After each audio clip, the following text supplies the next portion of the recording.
बिस्मिल्लाहिर्रहमानिर्रहीम अस्सलाम वालेकुम dear students. Dear student, consider the set P. इस 8वें सवाल के जो सेट पी है उसको समझें।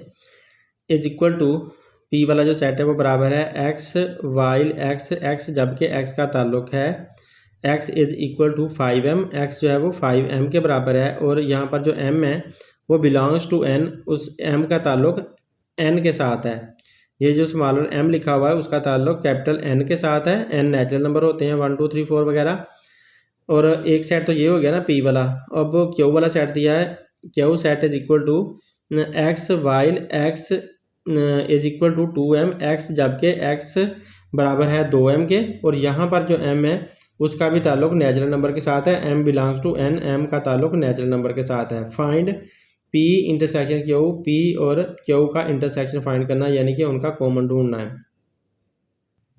डियर स्टूडेंट, ये मैंने डाटा लिख लिया है तो इसको हमने पहले टेबुलर फॉर्म में लिखना है। ये सेट बिल्डर नोटेशन हमें दिया हुआ है तो इसको टेबुलर फॉर्म में लिखेंगे तभी हम इसे सोल्व कर सकते हैं। तो अब हम p सेट पहले बनाते हैं, इसकी हेल्प से हमने p वाला सेट बनाना है।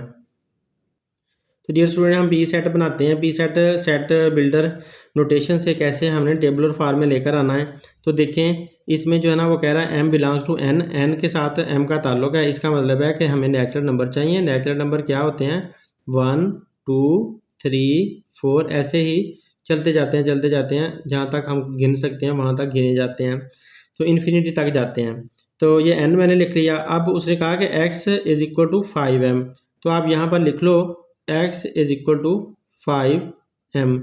तो इसको यहाँ पर मैं इक्वल लगा कर करता हूँ, 5 का 5 लिख लो और m की वैल्यू पहले आपने ये वाली 1 लेनी है क्योंकि ये जो n है वो m से ही निकला हुआ है। तो लिहाजा आप पहले ये वाला 1 ले लो, इस m की जगह पर आप लिख दो 1। तो देखो 5 1 ज़ार 5, 5 आंसर आया। फिर से आप इसी के अंदर दोबारा आप ऐसा ही करो, तो आप दोबारा ये 5 ऐसे ही ले लो। अब की बार आप m को पहले 1 लिया था ना, अब 2 ले लो तो 5 2 ज़ार 10 बन जाएगा।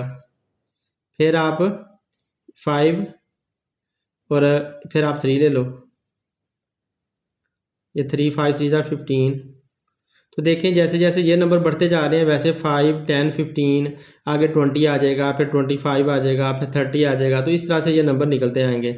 मतलब ये कि हमारा जो p है वो क्या हुआ, p होगा अगर आप टेबल और फॉर्म में लिखें 5 से स्टार्ट करके 5 फिर 10 5 10 15 फिर 15 के बाद 20 फिर 25 फिर 30 फिर 35 और पता नहीं कहाँ तक जाएंगे।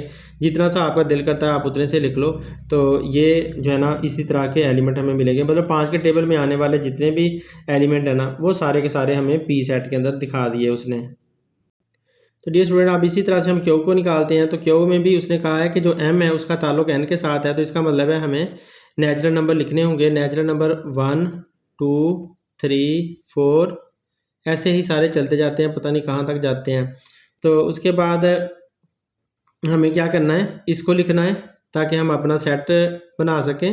x is equal to 2m है तो हमें 2m, ये वाला 2 तो ऐसे ही लिख दिया ना, इस m की वैल्यू पहले 1 ले लो तो 2 1 ज़ार 2। फिर इसकी आपने पहले 1 ले लिए, अब आपने ये वाली 2 ले लेनी है जो 4 आ जाएगा। फिर आपने दोबारा ये 2 तो ऐसे ही लेना है, m को बदलते जाना है। 3 फिर ले लो,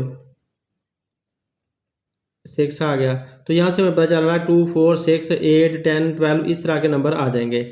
तो ये जो है इन्फिनिटी तक जाता है, आगे लामहदूद जगह तक जाता है। जहाँ तक हम काउंटिंग कर सकते हैं वहाँ तक n चलता जाता है और ये भी नंबर वहाँ तक ही जा सकते हैं। तो इस वजह से आप अब सेट बना लो अपना। तो हमारा क्यू का सेट जो है वो बन गया और टेबल की शक्ल में आ गया। तो वो क्या निकला 2, पहला 2 निकला, फिर 4 निकला, फिर 6 निकला, आगे हमें पता है 8 निकलेगा, फिर आगे भी पता है हमें 10 निकलेगा, फिर आगे भी पता है 12 निकलेगा, फिर आगे 14 निकलेगा। ऐसे ही ये निकलता जाएगा, पता नहीं कहाँ तक चला जाएगा। जहाँ तक भी हम गिन सकते हैं वहाँ तक जा सकता है। तो लिहाजा ये हमारा क्यू वाला सेट आ गया। अब हमने फाइंड क्या करना था, इंटरसेक्शन फाइंड करना था इनका, यानी कि हमने फाइंड करना था p इंटरसेक्शन क्यू, ये हमने फाइंड करना था। तो हमारे पास जब वैल्यूज़ आ चुकी हैं तो हम पुट करके निकाल लेते हैं। p की वैल्यू हमारे पास क्या आई, वो हमारे पास ये जो ऊपर आपको नज़र आ रही है 5 10 5 10 15 20, थोड़ी सी लिख लेता हूँ यार, इतनी ज़्यादा लिखने की ज़रूरत नहीं है क्योंकि हमें पता तो है ना कि ये है। तो यहाँ तक मैंने लिख ली, इंटरसेक्शन का साइन लगा दिया। अब क्यू है, क्यू की ये वाली वैल्यू हमने लिख दी।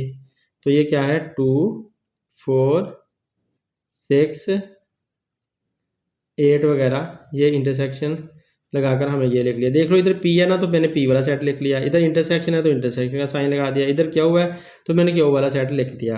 अब हमने इंटरसेक्शन लेना। इंटरसेक्शन लेने का मतलब क्या होता है? इंटरसेक्शन लेने का मतलब होता है कॉमन लेना।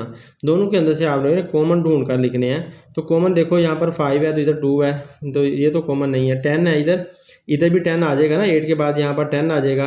8 के बाद वैसे बारी भी 10 की बन रही है ना, इधर 10 आ जाएगा, तो फिर आगे जी चल पड़ेगा। तो लिहाजा इधर 10 है तो इस तरफ से हमें 10 मिल गया, इधर से भी और इधर से भी 10 मिल गया।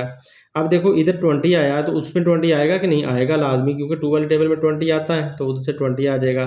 और ये इधर 20 के बाद इधर 30 आ जाएगा आगे, तो उधर भी हमें 30 मिलना ही मिलना है, तो उधर से हमें 30 मिल जाएगा। तो इधर से इधर 40 आएगा, उसके अंदर भी 40 आना है। तो इस तरह के एलिमेंट जो है ना दोनों तरफ आते चले जाने हैं। तो यूँ ये भी सो ऑन चलते जाने हैं, जहाँ तक काउंटिंग जाती है वहाँ तक चले जाएंगे।